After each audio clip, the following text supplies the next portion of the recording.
Welcome to Buried Secrets, a podcast about the paranormal, the occult, and weird and forgotten history. I'm Chris. The last couple of episodes have been all about haunted locations in Scranton, Pennsylvania. Or I guess the first one was about my own weird experience that I had during a recent trip to Scranton. And then last time I started diving into some haunted locations. And this episode is going to continue this little series. I have a haunted museum, a weird hotel, a pub, and then also the bonus urban legend that I said I was going to tell last time, but I ran out of time for. But it's fun because it features a lady in black, and I will tell that this time. Also, I used a variety of sources when working on this episode, but mostly I used a book called Haunted Scranton After Dark in the Electric City by A.C. Bernardi, which is a really fun book that I recommend picking up if you are interested in the haunted history of Scranton. So last time I talked a ton about Nay-Og Park, which is this really awesome park in Scranton that was designed by the same person who designed Central Park. It has some beautiful, easy hiking that you can do there. There's a waterfall and a gorge and a tree house. There's a ton of cool stuff in this park. But one thing that the park also includes is a museum. And not just any museum, a haunted museum.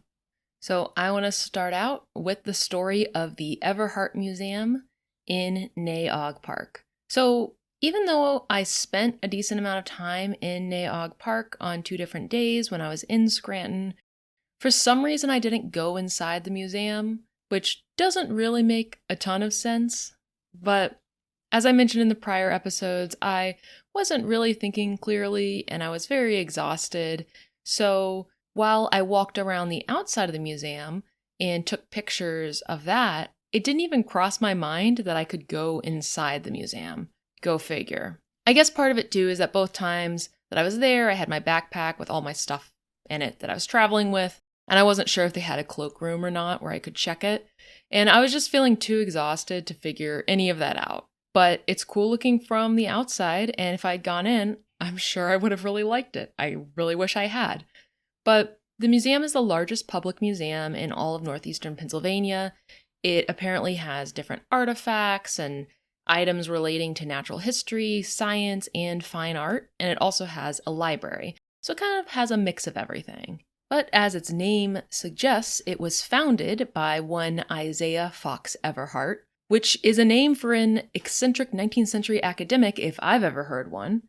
He was a medical doctor who lived in Scranton, and he was also a taxidermist because, of course, he was. And I guess the taxidermied birds in the collection came from Everhart's personal collection of taxidermied birds.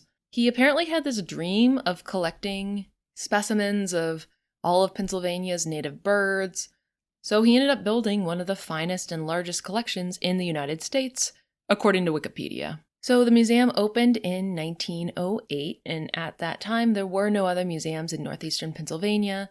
When the museum first opened, it was mostly just Everhart's stuffed birds, of course. So there's also this huge bronze statue out in front of the museum of Everhart. And weirdly, 5 days after the bronze statue was dedicated, Everhart died. And apparently he died inside the museum. I've read that he fell to his death, but I haven't really been able to find details about that. But this is what the Everhart Museum website says. On April 14th, 1911, Everhart slipped and fell on the floor on the museum, fracturing his right hip. He died of complications of this injury at his home on Franklin Avenue in Scranton on May 26th, 1911. So he didn't actually die inside the museum, but he died because of something that happened to him inside the museum.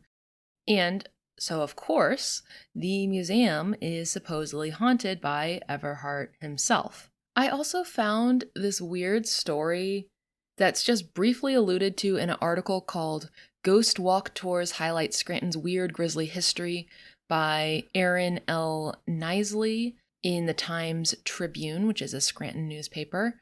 And I have searched high and low. I've done, newspaper archive searches and stuff. And at least Online, I have not been able to find more details about this story. But listen to this. It's talking about a tour of haunted places in Scranton. Other stories on the tour included the bizarre murder plot hatched in 1900 by the son of Scranton philanthropist and naturalist Dr. Isaiah Everhart, who donated the museum at Naog Park that bears his name. Mr. J said Dr. Everhart's ghost wanders the halls of the museum. So there's no details about what this murder plot is, whether it has anything to do with the haunting. It doesn't really seem like it, but who knows? But that is a piece of weirdness associated with Everhart, at least. Oh, and that article was from 2010. I found a newer Times Tribune article from June 14th, 2022, that talks about a flashlight tour at the Everhart Museum that talked about different legends about the area and hauntings and stuff. So I wanted to read some bits of that. Staff created a special tour for Halloween exploring some of the objects in the museum's galleries, including rocks, minerals, and birds that generally have links to superstitions or myths. Tours of parts of the first and second floors ended with a presentation in the basement by John and Kirian Belucha of Wyoming Valley Ghost Tours, discussing their paranormal investigation of the museum conducted in the summer of 2019. John Belucha showed video images from an infrared camera set up overnight inside the museum. At one point during the night, clicking noises accompanied the battery power of the camera waning and the video going dark. Later, the camera wobbled, tilted, and tipped over onto the floor, where Belucha found it the next morning. So that's like a little piece of weirdness that happened on an investigation there. Then there's a quote from the director of programs and events at the museum. Colarusso can't say for sure whether the museum is haunted, but she has her suspicions. There's some fun little tidbits, ghost stories, I guess you could call them, and a little bit of activity, Colarusso said. I'm not scared of the building personally. You get a funny feeling occasionally. I'm here a lot at night, so, we definitely have older artifacts that could carry some different energy, I guess you could say. Chrissy Grunza, a member of the museum's summer program staff who volunteered as a tour guide Saturday, said she has heard knocks and once saw a penny inexplicably fly out of a DVD player and across a room in the basement. When our classroom used to be downstairs, every time I would say Dr. Everhart's name, somebody would knock on the back wall, Grunza said. Nothing upstairs, it was mostly downstairs in the basement, but I tried to convince myself this is just myself playing mind games. But I think those stories are really cool. The penny flying out of the DVD player thing is really weird, and the idea of someone knocking every time she said Everhart's name is interesting, because if we're wondering if maybe it could be someone trying to prank her, it would make sense if maybe that happened for a day, like someone was, just trying to freak her out. But for this to happen consistently day after day, that to me really suggests that maybe something paranormal is afoot. I also found a story on a website called ghostsoldiers.tv that described a visit to the Everhart Museum during an exhibit about D-Day. And the author of the website describes some EVPs that they got while visiting the exhibit. And these EVPs seemed related to, maybe D-Day or World War II. I'll include a link to that website if you want to listen to the EVPs they captured. To me, when I listened to them, I didn't really hear anything, but I know a lot of the time, different people hear different things when they hear EVPs, so who knows? Maybe you'll hear something when you listen to them. So anyway, that's the Everhart Museum. Interesting haunted museum in a haunted park. Next, I want to talk about the Hotel German, and that's German with a J, so Jermyn, and I assume that's pronounced German, but I could be wrong. So this is a hotel located at 326 Spruce Street. So the building is built in the Romanesque style, and it was constructed on the site of the former Forest House Hotel, which was built in the 1850s, and Forest House was named after the woods that were in the area and which were cleared in order to build the building. It was a boarding house at first, and then it became really popular as Scranton became more popular, and they expanded it to have a fourth floor, but still they needed more space. So then they built the Hotel German. They started building it in 1894, and it took about 2 years to build it on that site. And during construction on April 20th, 1895, a carpenter named Charlie Weiss fell down 80 feet from where he was working and died. The hotel opened on April 8th, 1896, about a year later, and it was a really grand opening. About 10,000 people visited for that grand opening, so that's a lot of people. And the hotel had 250 rooms for guests to stay in.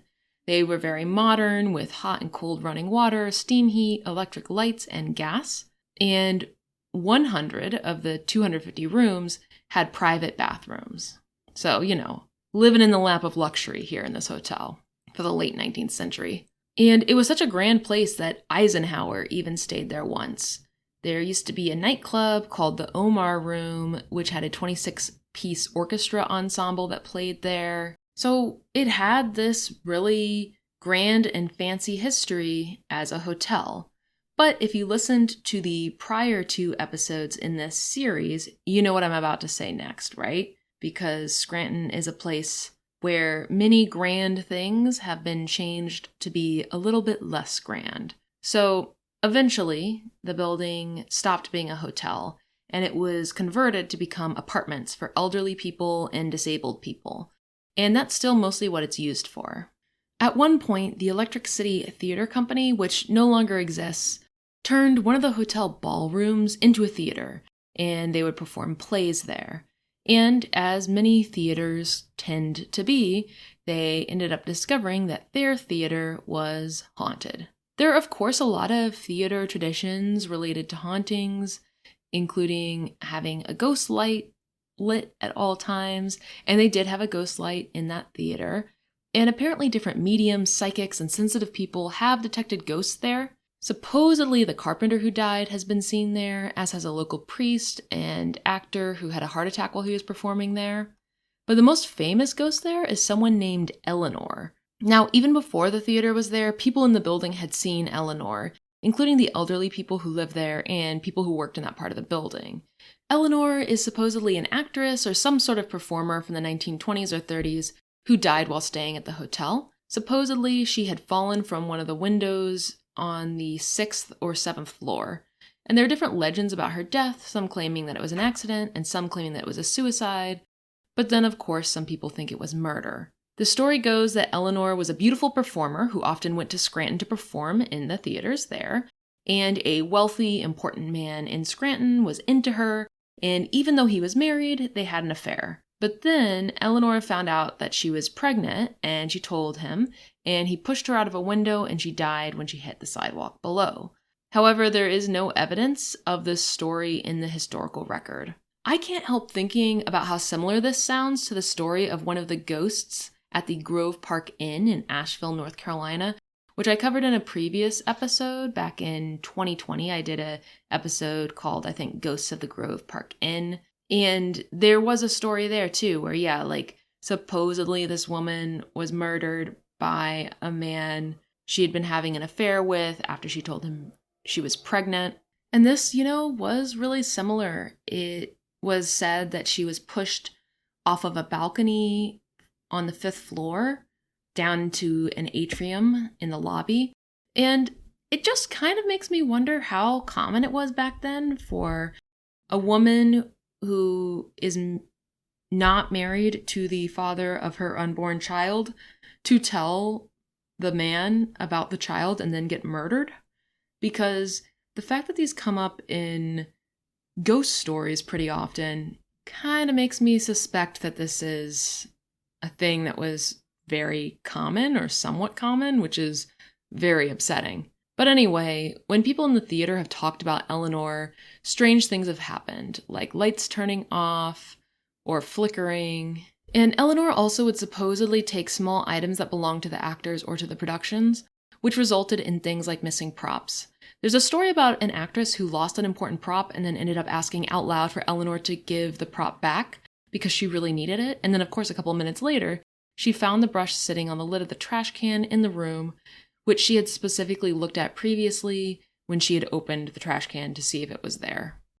There's also a story about a particularly sensitive 7-year-old girl who has actually seen Eleanor. Apparently she saw her in a mirror, and Eleanor's clothing sounded like it was probably from the 1930s or so. There was also a story about an actress who came in from out of town and was going to star in a high-profile production, but she got a really bad vibe there, feeling fear and dread and general uneasiness. And she also sometimes saw a woman standing by herself in the back of the theater watching her. So she ended up breaking her contract because she just felt too uncomfortable with the whole situation. So that was the Hotel German, or as I think it's called now, like the German Apartments. Next, I want to talk about the Catlin House. So this is located at 232 Monroe Avenue, which I believe is on the University of Scranton campus. It is a beautiful Tudor Revival building that was built in 1912, and it was a 16-room house that was constructed for the Scranton lawyer and banker George Catlin and his second wife, Helen. George Catlin was a lawyer in New York City, but then he decided to move his family to Scranton in 1870. It's unclear why he wanted to move there, but it was probably just because Scranton was having such a big economic boom at the time. So he switched from law to finance and had a lot of success and ended up building this fancy house. George died in the house on June 8th, 1935, when he was 90 years old. He had been ill for a brief amount of time and died from it. And then Helen died in 1942 at her sister's house. They didn't have any children, so the house was left to the Lackawanna Historical Society, and it is now their headquarters. So some people think that the home is haunted because of all the historical items that are now held there. Members of the Historical Society say that they have experienced uneasy feelings, and they've seen apparitions, including full-body apparitions. The phenomena have happened throughout the whole building, from the basement up to the third floor, but a lot of people seem to be scared of the basement, where they might feel drafts and cold spots that appear and disappear randomly. Folks have heard disembodied voices, they've felt feelings of dread, and have felt like they're being watched by someone who they can't see. Some sensitive people have said that the spirits of the workers who built the house are in the basement, but it's not clear why. There aren't any documented tragic accidents or strange things that happened during the house was being constructed. To the knowledge of the Historical Society, no one's buried underneath the house.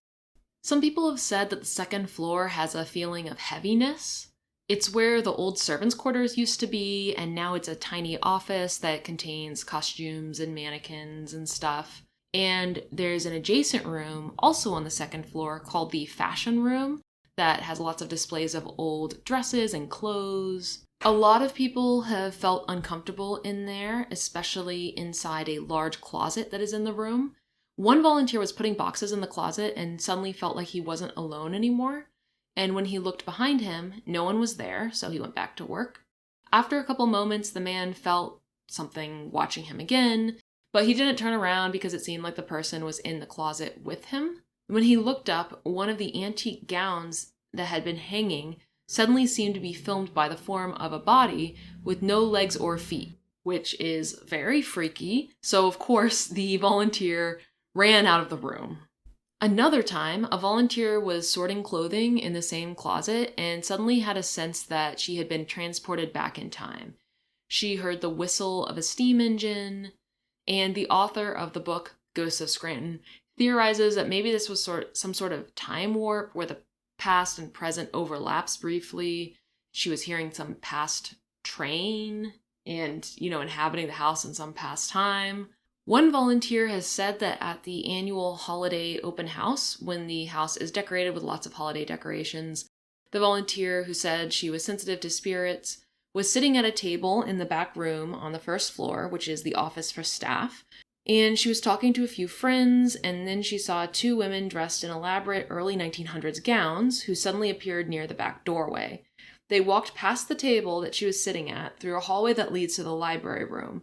The woman said she didn't remember hearing the door to the outside open, and she also didn't feel the cold air from the door opening, and that the closed door that the figures walked through was totally blocked on the other side by a bookshelf in the library room, so a person couldn't have actually gone through that door. Nobody else saw it, but the woman believes that she saw 2 ghosts that were tied in with the house's history in some way.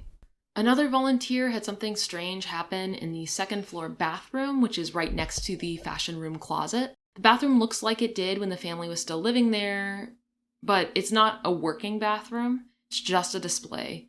And there's a mannequin that's dressed in old-timey clothing. And as this woman was walking by the bathroom, she felt like someone was looking at her from the room. So she stopped and she looked into the bathroom, thinking that she was probably just imagining things.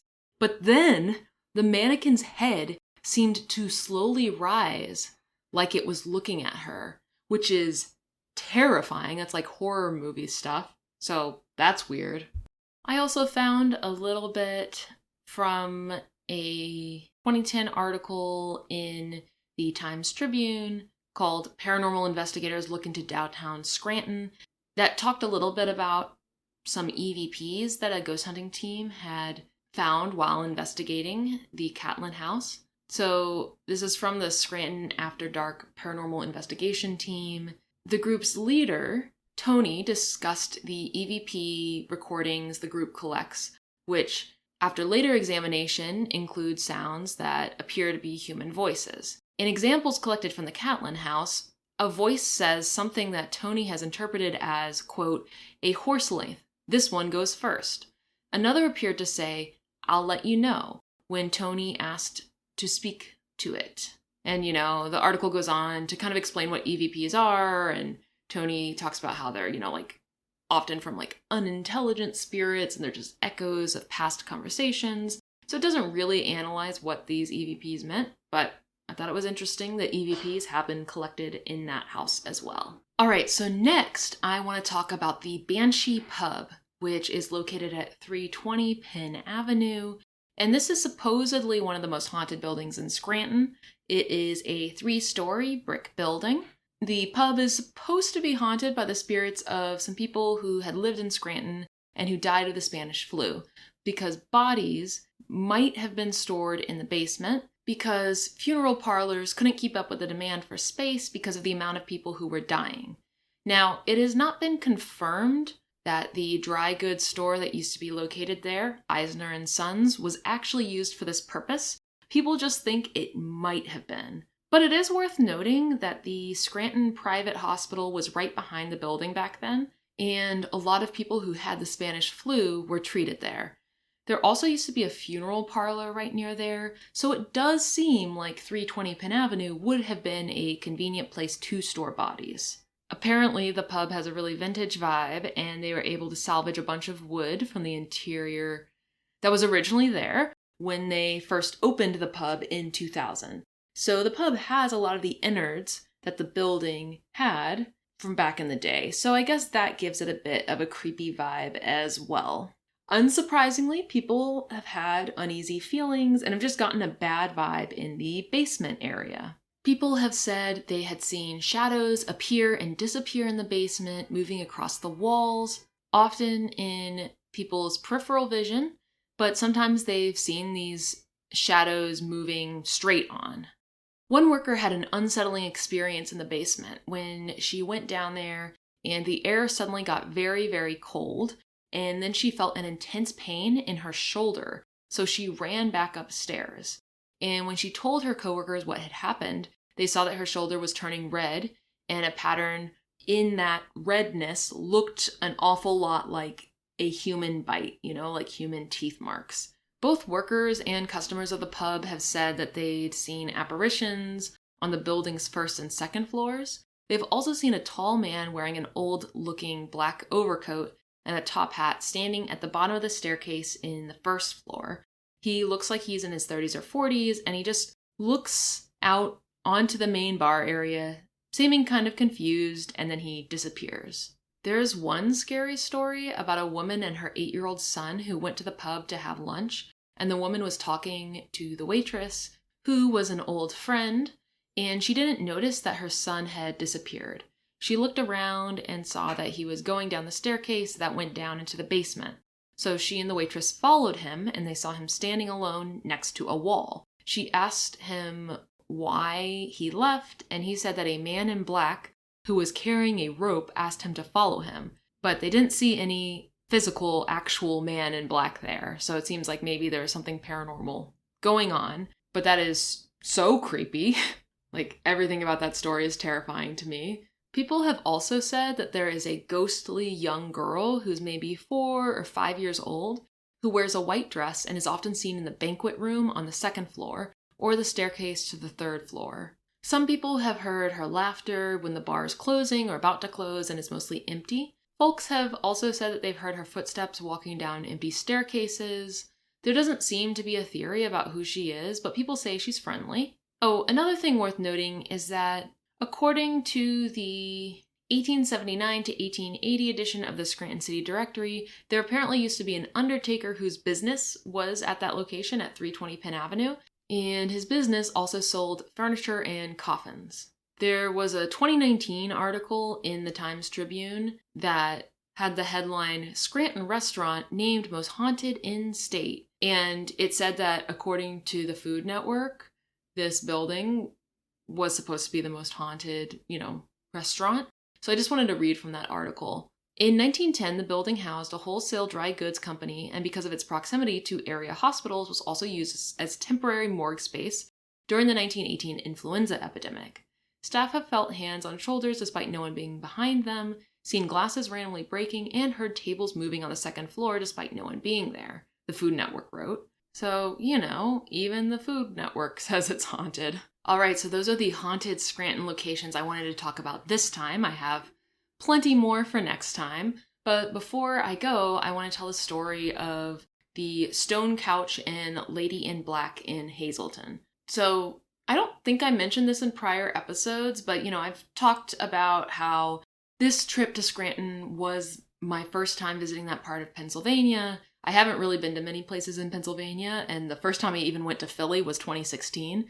But I guess it's worth mentioning, I do have a personal connection to that part of Pennsylvania, which is that my grandmother was born in Hazleton, which is a couple towns over from Scranton. So it was really interesting going to that part of Pennsylvania because I had heard my grandma talking about it. And I remember my grandpa definitely used to tease my grandma about being from Hazleton.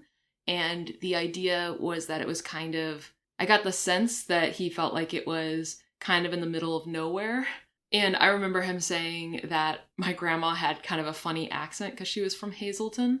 I don't know about that, but my grandfather was born in Harrisburg, so I guess he thought of himself as a little bit more urbane than someone from Hazleton. I don't know. But at any rate, it was very interesting to visit Scranton, which was only a couple towns over from where my grandma was born, after having heard so much about it, in not the most positive light, I will say. So when I found this urban legend that took place in Hazleton, I was really interested and wanted to share it. So I'm actually just going to read from this article. This is from the Times-Tribune in Scranton, and it was written in 2019 by Jill Whalen, and the headline is "Stone Couch Rock Formation in Luzerne County Believed to be Haunted Site." There's a curious rock formation on the road from Eckley Miners Village to Buck Mountain that folks call the Stone Couch. Some people believe the rocks were intentionally put there, while others think they're a natural formation. Whatever the case, the position of the stones resemble a couch. Old folklore has a woman with a sick baby waiting on the stone couch for a stagecoach ride to take the baby to the doctor, and her baby dies, Freeland area resident Charlie Gallagher said. The grief-stricken woman then killed herself there. At least that's the story I was told. And rumor has it that at night, you can hear the ghost of the woman crying for her baby. To take it a step further, urban legend holds that if you sit on the couch once, you will get scratched. If you sit on it twice, something bad will happen to someone close to you.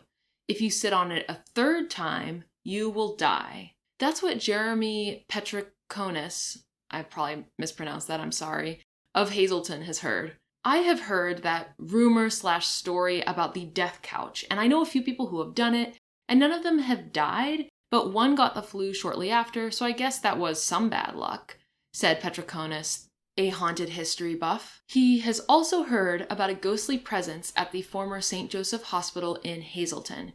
He referred to it as the Lady in Black. Legend has it that there was a nun many years ago who was always at the hospital, especially to serve last rites to dying patients.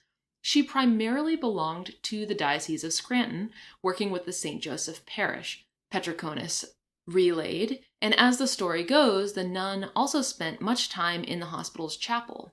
When the woman died, patients and staff began seeing a dark shadow or silhouette in the hospital's rooms and halls, he said. Petriconis, a member of St. Joseph Roman Catholic Church and former altar boy, guessed that some shy away from talking about the sighting because it was a Christian hospital, and religion and ghosts don't go hand in hand. By the time he had heard the story, the hospital had closed. So it doesn't go too far except as an urban legend, but I would love to know if anyone has physically seen the Lady in Black, he wondered. So I just thought the Lady in Black thing was really interesting because, one, there's so many stories about a lady in white, and I've even heard, about a lady in pink, a lady in green, and it's interesting, this idea of the Lady in Black. It makes sense, right? If she's like a nun wearing her habit, is that the word I'm looking for? The nun clothes that is dark. I can't remember if a habit is the name for the hat or for the whole outfit. And apparently I don't feel like looking it up. But it makes sense, as a nun, she'd probably be wearing black. But I actually think it's really interesting that she was someone who worked giving last rites. Because, obviously this is a woman who has died. But usually ladies in white have some kind of tragic tale of their own life. And they're tied to a location because of some terrible thing that happened to them there or something they're looking for. Even the story of the woman with the stone couch where people say they hear her crying for her baby. That's what I usually hear about with these sorts of stories of ghostly women. But I think this is really interesting because she went to the hospital to serve last rites. So, those are the rites that you go through right before you die. And so that almost makes her like a psychopomp or something, right? And, a psychopomp is like a supernatural creature or entity who brings the souls of the recently deceased from our world into the afterlife. And, there's different sorts of animals that different cultures associate with this. And, usually this is kind of like a mythological or paranormal, supernatural thing. It's not usually like an actual person. But if I recall correctly, last rites, at least like the Catholic version of the last rites, typically include reconciliation or confession. So that way the person can die with kind of like a clean conscience. And I think the idea is that by receiving the last rites and having this final confession, it kind of clears your way to go straight to heaven instead of having to go through purgatory and kind of work your way through purgatory before you get to heaven. So even though this woman was alive, very literally, she was acting as someone who was guiding souls straight to heaven, and like showing them the path directly there rather than making them take the long way or whatever, right? I actually had no idea that nuns could perform last rites. I don't really know that much about nuns. I had always just assumed that priests had to do it. But anyway, her role as like this psychopomp makes it extra interesting that maybe she was still hanging around, right? On the one hand, she's someone who was hanging out at the border between life and death for a long time, maybe even her whole career, if, she was doing these last rites all the time at this local hospital. So on one hand, you might think that would make it easier for her to just kind of go straight to heaven or whatever and not hang out and linger. But on the other hand, maybe there's something to be said for if you spend a lot of time in this liminal space kind of between life and death or in the presence of death very often, does something happen to you? Does that make it so that you can travel between the worlds after death? Or do you kind of want to stay in that liminal space instead of going on to the afterlife? I don't know. I don't have obviously answers to any of this, but it just felt extra interesting to me that she had this role as psychopomp and then, according to the urban legend, hung out afterwards. And the article is so funny when it says that religion and ghosts don't go hand in hand, because at least as someone who is raised Catholic, I really disagree with that one. I don't think I know many Catholics who don't believe in ghosts. And I don't mean that in any kind of negative way, of course. But to me, Catholicism feels extremely compatible with ghosts and ghost hunting and that sort of thing. Because there is a sense that you can communicate with the dead, right? Like, you can communicate with different saints and ask them for their intercession. You can communicate with loved ones who have died. And my understanding is that other Christian religions don't necessarily allow for that. I don't know enough about non-Christian religions to say for sure, but it always felt to me like speaking to the dead and asking for the help of the deceased and communicating with the deceased was always a pretty integral part of Catholicism.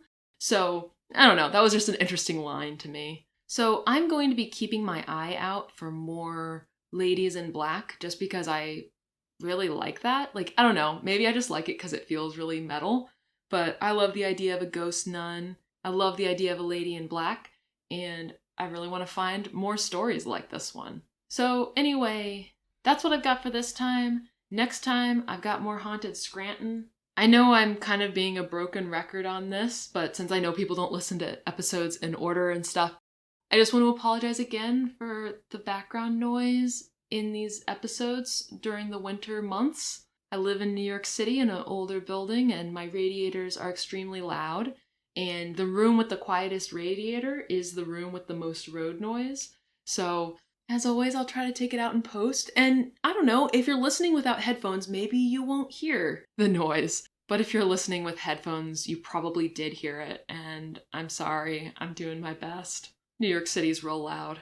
Anyway, until next time, you can check out the show notes at buriedsecretspodcast.com for my sources and show notes. You can follow me on Instagram at Buried Secrets Podcast. If you liked this episode, please tell your friends about it. Please rate and review on whatever podcatcher you use. That really helps get the word out about the podcast. And thanks so much for listening.